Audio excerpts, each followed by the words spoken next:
Muri iyi minsi imbuga nkoranyambaga zacitse urubondogoro, nta yindi nkuru ivugwa ni iy'umukobwa wabiciye bigacika wiga abandi mu Rwanda, ariwe Miss Rwanda wa 2022 Nshuti Muheto Divine. Nk'ibisanzwe njye mwumva ni Emmanuel Byiringiro, umwami w'ibyegeranyo n'inkuru zicukumbuye. Kanda subscribe kandi no kukazogera kugira ngo dukomeze kubana muri ibyo byegeranyo ndetse n'inkuru zicukumbuye.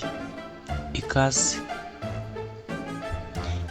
Ku ya 29 Ukwakira 2024 nibwo polisi yatangaje ko yataye muri yombi Miss Rwanda wa 2022 Nshuti Muheto Divine. Amakuru avuga ko Miss Nshuti Muheto Divine yakoze ibyaha hagati ya 18 na 20 Ukwakira 2024.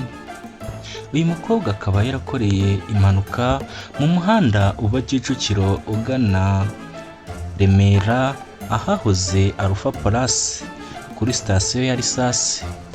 Mu gukora impanuka uyu mukobwa wari wanyoye kuri Kamanyinya yisanze yagonze umukindo ndetse n'ipoto y'amashanyarazi. Ibi bisobanuye ko yagonze ibikorwa remezo. Icyo gihe amaze gukora aya makosa n'ibyo byaha nibwo yagerageje guhunga kugira ngo atabazwa kuri ayo makosa n'amahano yari amaze gukora. Ubu tariki 31 Ukwakira akaba ari kuburana ifunga n'ifungurwa mu rukiko rw'ibanze rwa Kicukiro.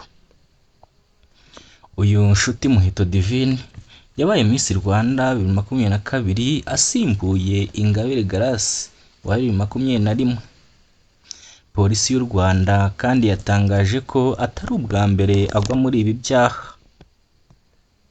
Ese uyu Muheto Divine akomoka he? Uyu Muheto Divine yavukiye mu Rwanda mu muryango w'abakunda umuco ndetse n'iterambere ry'igihugu cyacu. Akiri umwana yakundaga cyane ibijyanye no kugaragaza impano mu mbyino, imideri no kwiyerekana. Yakuze agaragaza ubushake bwo gufasha abandi, cyane cyane abakobwa.